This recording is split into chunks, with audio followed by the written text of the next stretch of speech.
O menino do contra quería tudo ao contrario. Deitaba os fatos na cama e dormía no armario.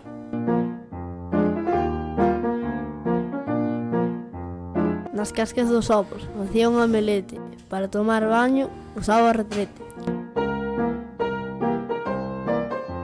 Andaba, corría de pernas para o ar.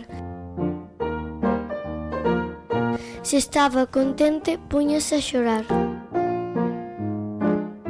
Moleábase ao sol, secaba na xuva e en cada pé usaba unha luva. Escribía no lápis con un papel.